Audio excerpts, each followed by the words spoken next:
Tommy Smith with Rattle and Hum Sports.com. We're here at Boomer Jack's in Arlington. I want to say thank you. We're hosting our Big 12 Extra Show with Kevin Lonnquist. Kevin, thanks a lot for joining us again. Always a pleasure. I'm going to start out like we do and talk about the highlights of the Big 12 action last week. Two games that we mentioned, UT and Ole Miss, TCU and Kansas. Kevin, what did you take from the TCU-Kansas game, first of all? Well, I thought that Kansas played about as hard as it possibly could. First time for them to really measure themselves against a named program in TCU. Charlie Weiss's program wanted to get off to a good start, and they did. Go down to kick a field goal on one of their opening possessions. They stopped TCU on a couple of fumbles inside their red zone. Their defense played as hard as they could, but they just don't have enough personnel to match up with the Horned Frogs, and TCU winds up winning the game 20-6. I think the one thing as far as the Horned Frogs are concerned is that they got a little taste as to what life is going to be like in the road in the Big 12, from the standpoint that they have to make sure that they understand all the hostile environments that they're going to be in. They're going to be on the road 4 more times this year. They're going to be going to West Virginia. They're going to be going to Austin. And so those are a little bit different than maybe going to Colorado State and New Mexico. Gary Patterson has probably made his team very well aware of that. The Horned Frogs did what they needed to do to win the game in spite of the turnovers. Casey Paul was very efficient again running the offense. And the one thing also that stood out was Brandon Carter, one of their top recruits from the 2011 class, stood out and had a huge breakout game for them. I love this kid. I think he's going to be one of the bell cow receivers of that team. And TCU takes care of business in Lawrence. The Texas game at Ole Miss, what I thought stood out for me, of course, was the way that David Ash played. David throwing for a career-high 326 yards, 4 touchdowns, no interceptions. He hasn't thrown an interception this year. That was important as far as his development was concerned. Now, Ole Miss is not going to be confused with Alabama. Let's don't kid ourselves here. But when you go on the road and win at night at an SEC opponent, it may not be the challenge that some people thought it was going to be, but the fact is that Texas took another step. The one drawback for the Longhorns is that this defense, as the buildup that it is still getting throughout the course of the year, still missing some tackles.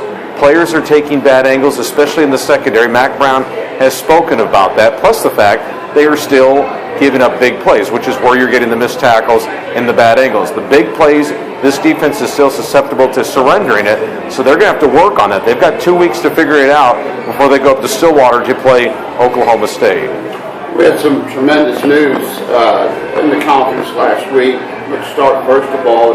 Some news breaking yesterday out of TCU. Raymond James looks like he's going to miss the rest of the season with a knee injury. You talk a little bit about that, what that means for the Horned Frogs moving forward. Yeah, it's a tough loss for TCU because Wayman had really gotten off to a good start this year, was averaging well over or nearly 10 yards a carry in the limited times that he was getting the touches. But the one thing that Gary Patterson likes to do with his running backs is distribute the wealth between him, now Matthew Tucker, who's going to be the primary back in this offense.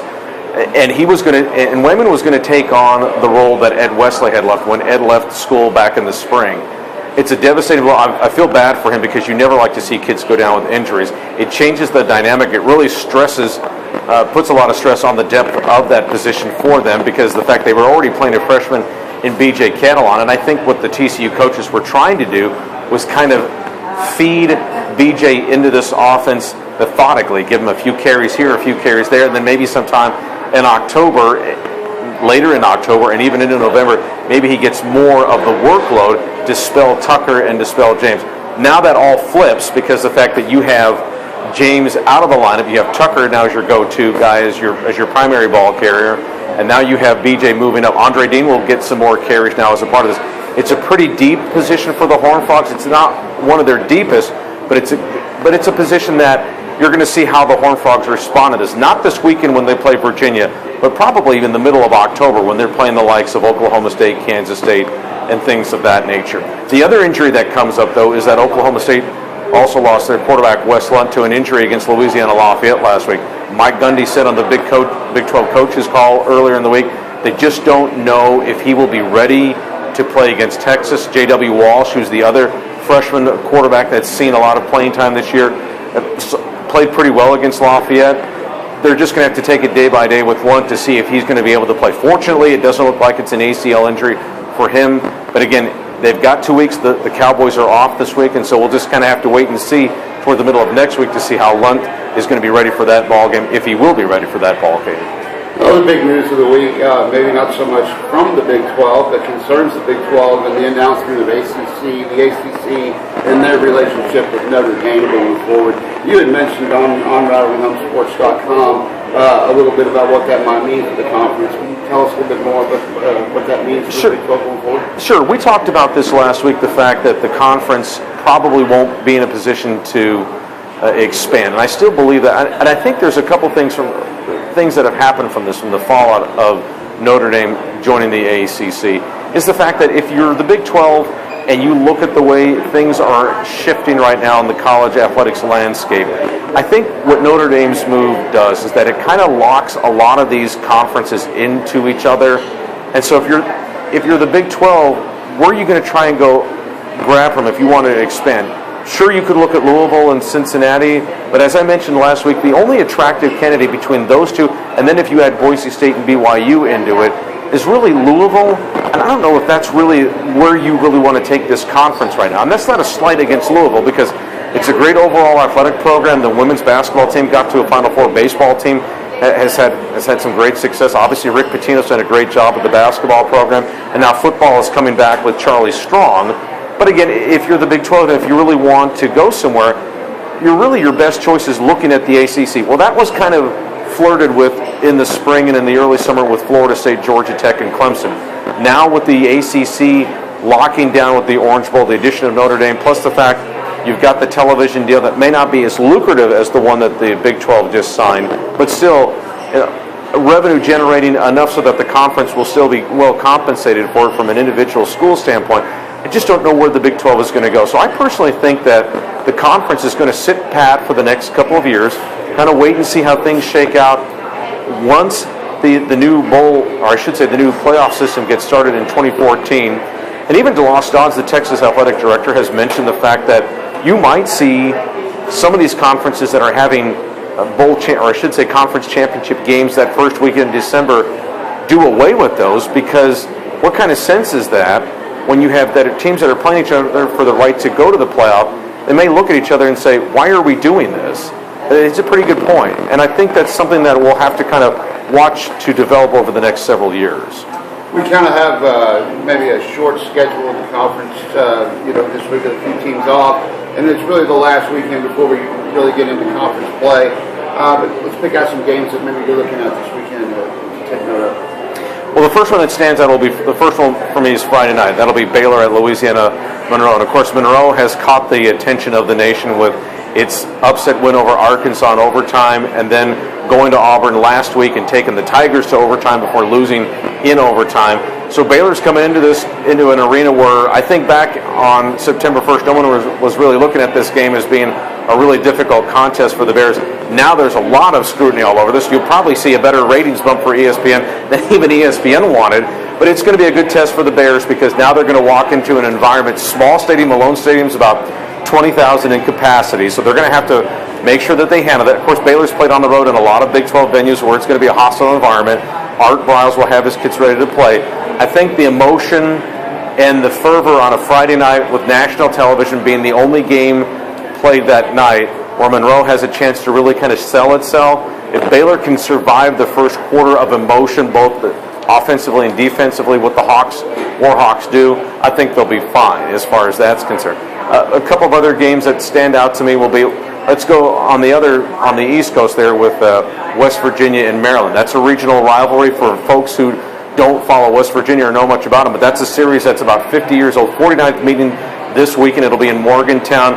West Virginia won a tight game there last year by 6 points. Didn't have much of a running game to speak of, but this is a pretty good rivalry between the Mountaineers and the Terrapins. A lot of people think of West Virginia's natural rivalry is with Pitt, and it is, but few people seem to think, or few people seem to know how intense that rivalry is between those two squads. And as Dana Holgerson has said, they see Maryland a lot on the recruiting trail, so they're going to be interested. There's going to be a lot of interest in that game. Maryland's got a very good running defense. West Virginia's going to have to establish itself. Plus the fact you're going to have Geno Smith, who's off to a tremendous start, making a case for the Heisman Trophy. He's already completed 82% of his passes this year. Granted, that's against Marshall and James Madison, but he's that special of a player. And when you're completing against 82%, even if you were playing sandlot ball, that's really good stuff. He's just an exceptional talent. He's got a wealth of wide receivers to work with.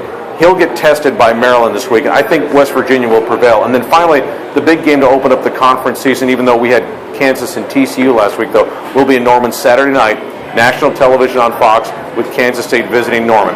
Great matchup there between Bob Stoops and Bill Snyder. Their heritage takes each other back to when they were at Iowa, when Bob was a defensive back for the Hawkeyes and Bill Snyder was on Hayden Fry's staff as an assistant coach. And those two crossed paths when Bill got the job at Kansas State in the early 90s, and then he brought Bob in as a defensive backs coach and then promoted Bob to a co-defensive coordinator in 1991. So there's been a great crossover between a lot of the Oklahoma coaches and with Bill. Of course, some of those coaches have moved on, but it's always great. I think this game is going to get decided in the trenches. Oklahoma, as we've talked about before on Rattle and Hum Sports, and as has been well chronicled throughout the media, lost 2 offensive linemen to injuries. Kyle Evans and Ben Hayburn out with injuries for the year. Ben Hayburn had to give up football because of his back injuries, so that hurt them in the depth. Kansas State, they've had some problems with their pass rush. They allowed the North Texas quarterbacks to complete 25 of 28 passes and weren't able to really put a lot of heat on him. So the question is going to be can the weakness of each side, Oklahoma's offensive line, handle Kansas State's suspect defensive line? If they can, then Oklahoma should be in good shape. If they can find a way to harass, the Kansas State defensive line can harass Landry Jones enough, then Kansas State will put itself in a position to stay in this ballgame and maybe have a chance to win it. I still like Oklahoma to win it because it's very hard to win in Norman, but I think Kansas State has a shot of being in this football game. And one last thing, one of the great features on the site is we'd love to look at your power rankings, and I'm going to put you on the spot a little bit here. Let's just say top 5 right now in the conference. Give us your top 5, Kevin. Well, right now I have West Virginia number 1. I still think they're the most talented team. Of course, their defense is going to be really tested once they hit the conference season, and that'll be next week. Number 2, I have Oklahoma. I still think the Sooners are, just on paper, still one of the better teams in the conference. Number 3, I have Texas. I really like number 3, I have Kansas State. Number 4, I have Texas. I think they took a big step, but at the same time, there's still more work to do. And then number 5, I have TCU. Horned Frogs got off to a good start. They won the game they were supposed to win. Now they've only given up 6 points, and people could argue, have you really played anyone? And we probably won't know that about TCU really until they hit the Big 12 schedule in October. But this is still a very talented program that Gary Patterson has built, and so they're worthy of the top 5. And we will be out there Saturday at 11 to cover that game against Virginia. Looking forward to your coverage. Thanks a lot for joining us again this week. Look forward to doing it again next week. My pleasure, Tommy.